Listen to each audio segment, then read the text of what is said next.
Welcome to Behind the Badge with your special guest, Lieutenant Williams, your news source for all things police in the city of Fond du Lac. This is KFIZ Today. It's a Friday, and that means Behind the Badge, our weekly visit with the Fond du Lac Police Department. Lieutenant Ryan Williams is in studio, and you rolled in with some new wheels. Yeah, some good looking new wheels, and that kind of brings us to our topic today. But before we get too far into that, I feel real lonely today.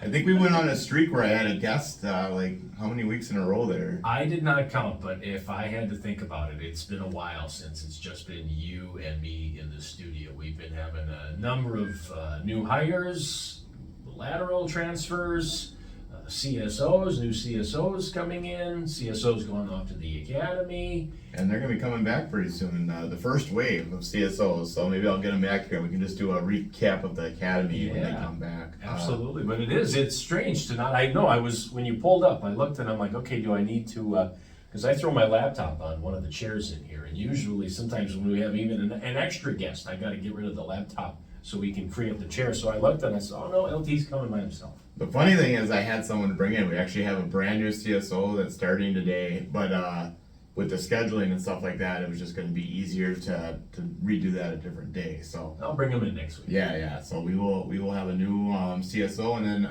next week we already have a new officer again. So we've been doing really good with the lateral transfer portal. So a lot of officers have seen the benefits of coming, getting equal pay to come to Fond du Lac area, and not from one specific place, like from all over the place. So they see, I say I went to some leadership class, and they talk about different phases of groups. I'm going to get them wrong, but there's the forming stage, the norming stage, and then the storming stage. The forming stage, is basically what it is. It's, you're forming a group. No one really know what kind of expectations there are. The norming stage is, okay, we're starting to set a set of expectations. We're going to know each other, and we're trying to achieve high amounts. And then the storming is we have it down. We are operating at the top efficiency level, and all groups kind of go through different portions of this at different times. So it's kind of weird right now where the police department is. If I were 100% honest, we have so many new officers. I feel like we are still in that forming stage. But it's not like we're not operating at a high level because we've already achieved so much. But I think a lot of people see that we are open to change, and there's a lot of departments there that are kind of stuck in their ways. And I've been in this business for 20 some years, and we would always bring up new ideas and stuff, and we would always get the no, and then you ask why, and they would say, well, that's the way we've always done it. And there's just not a place for that in law enforcement today. We're faced with so many different challenges and stuff. We have to be open-minded. We have to look at other possibilities, have creative answers to it. So I think that's what a lot of these laterals are coming here and they're seeing. They're seeing that, for one, we pay pretty good, and for two, that they are in the midst of a group that is still forming. We don't know what we're going to be. We have an identity. Our chief is kind of directing us in a certain course. But as far as the boots on the ground, the officers and stuff, we're still forming, and it's kind of neat to see us and myself and a couple other supervisors who I really do like change, but we're like, man, I would just like a month where nothing changes, just like that, because it used to, I went many years without any changes, and now there's been so many changes at the police department. So with those changes, I brought a present, not for you, but to see.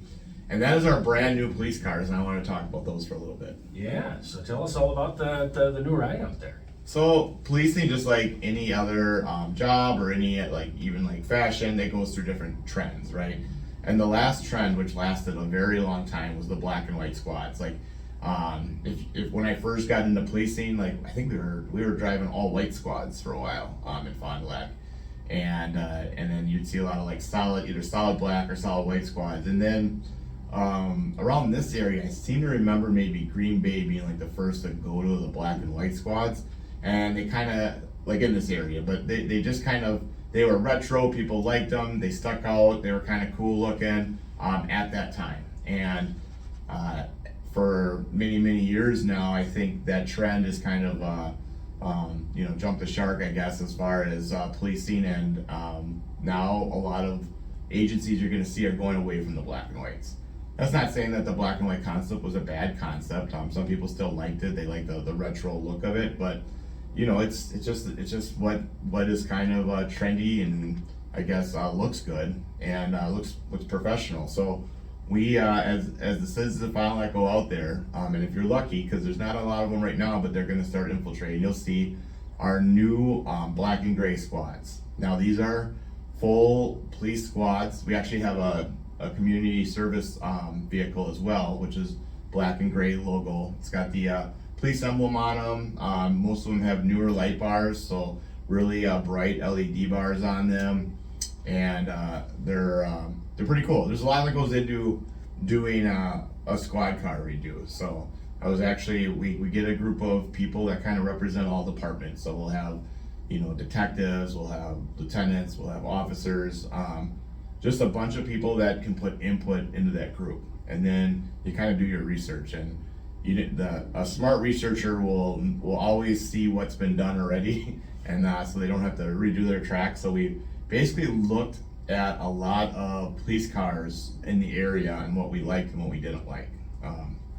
And I think what the group came to a consensus is, like, let's just keep it simple. Like, let's not overcomplicate things. Let's just keep it simple. There's no need to like put some super fancy graphics on it or anything like that. Just simple is sometimes nice, and it looks clean, a little more professional looking when I think you just keep it simple. So we actually, our squad, and someone can look this up on the internet, they're this interested into it. It's very close to a squad that we saw UW Milwaukee have. So University of Wisconsin Milwaukee's police department, they had squads that are similar to what we were kind of going for a design.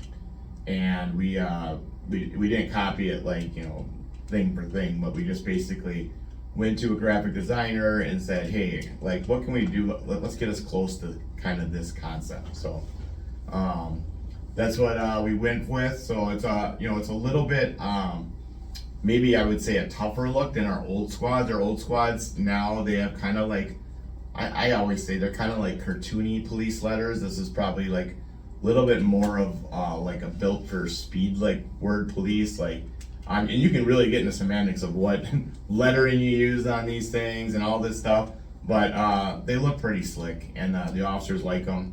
You'll also notice in the back of these squads, there's a strip in the back to make us more visible from behind, so that when we're directing like car crashes and stuff like that, you can see our squads a little bit better and stuff. Go ahead. Go ahead. Oh, you went.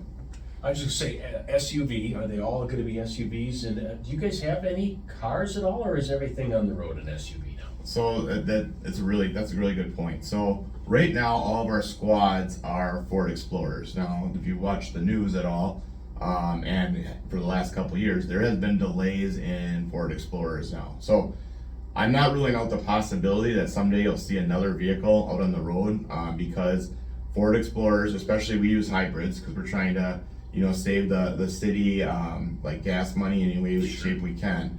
So a lot of our squads, not all of our squads, we do have some gas squads too, but many of our new squads are hybrids. So they're mostly all Explorers, but with the shortage, and now I think they're striking. I'm not up on where they're at right now. There could be even more delays as far as when our new squads come. So we're waiting on 6 brand new squads. Wow. We're due to get one this month, and we'll then have 3 of the new logoed squads out on the road as soon as we get all the equipment in them and everything, and then we have 1 new CSO. So there will be by the end of this month, maybe in the next month, there'll be 4 of the brand new look squads. We also have a variety of other cars that our detectives will use and stuff, and they're just normal cars. Like a lot of them are like Ford Fusions and stuff like that. So not to give away any of our undercover cars, Right. We do have some cars that kind of rotate through our fleet, because undercover cars, they tend to get burned out, as we call them. Like people oh wait, like that's a Honda Pilot, that black one, I've seen that before, Right. So if there's undercover work that needs to be done, we try to rotate through cars in that manner. So it's kind of interesting. Like, you know, it's a big fleet. It's a big fleet to manage. There's always something. Just like if you can imagine having, you know, 40 cars, there's always gonna be something wrong with one of them. So it is complicated right now. There's been a Ford recall on some, so I've been running cars to Holiday every day. So Getting stuff fixed, huh? yeah. Do you like the SUV? Obviously, you've been in the business 20-some years. I'm assuming at one point were you tooling around like in a Crown Victoria, a regular car, and do you like the SUV? My guess is yes. I'll tell you what. If they came back out with the Crown Vic, I'd be in that thing Would in you? a second. I love any cop that's ever driven one loves the Crown Vic. I had my first K9 squad was a Crown Victoria. I love that thing. It accelerated nice, and they were roomy. And yes, the SUVs are roomier, but especially for a K9, that's a lot less of a jump, you know, in and out of the vehicle. So I had a variety as a K9. I had a Tahoe. I think I had Explorer too. I had a bunch of different cars. Yeah, I liked the Crown Vic, and I think anyone that was still around that long enough would say the Crown Vic is the one. But no, the Explorers, they're a close second. They're up there. But you know, just there's something about the Crown Vic. So they bring them back, Ford, bring those back, and I'm all in. They are pretty sharp. One of the things I forgot to mention with the new squad setups that you guys will start seeing is we have new light bars and stuff on these new squads, and the light bars, as weird as it sounds, they actually talk to each other. So if you go on a traffic site and there's two cars that have the new light bar configuration, they will start syncing up, and the reds and blues will be blinking at the same time. So it's Really? like, yeah, it's kind of cool. Like, so they will all sync up. Basically, the guy came down. He said, "There's nothing that I can't program this car to do." So I was asking, because I was always big, you know, with our Christmas lights in town. If we could set them all the Christmas lights, he said, "Oh, I could do it. It's just going to take a lot of time." So I don't think he wanted to give me the chip for that, but maybe someday. Maybe that'll be the next recruitment video. That could be. You know, syncing them to Christmas lights. So we have that. We have a couple of different features that we didn't have before. We have then in our squad car that's kind of neat for officer safety issues. Like we have there's one button that we've installed where we can actually use the PA from far away from our vehicle, so we don't have to be sitting inside our vehicle. Sitting inside your vehicle is actually, for officers, it's a big tactical disadvantage because you know you're sitting down, you can't move, and then just the ballistics of the vehicle itself are not that good. So it's good to get out. So we've now in our new squads given an option. Let's say we need to give orders to a subject or whatever from in a car or whatever. We don't have to sit in our vehicle now to do that. So it provides us another option. We can get behind better cover and stuff like that. So lots of new things. Of course, with new things comes new training. So we're still in the infancy stage of training, but all officers are going through in-service right now at the police department.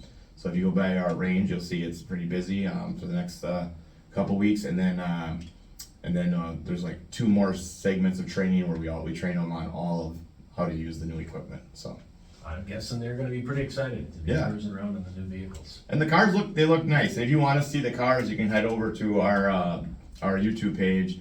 Our last recruitment video, we showed the car in it when I did my top 10 thing. So you can see the car with the lights on in there. And, feel free to comment what you think, as long as it's positive, you know.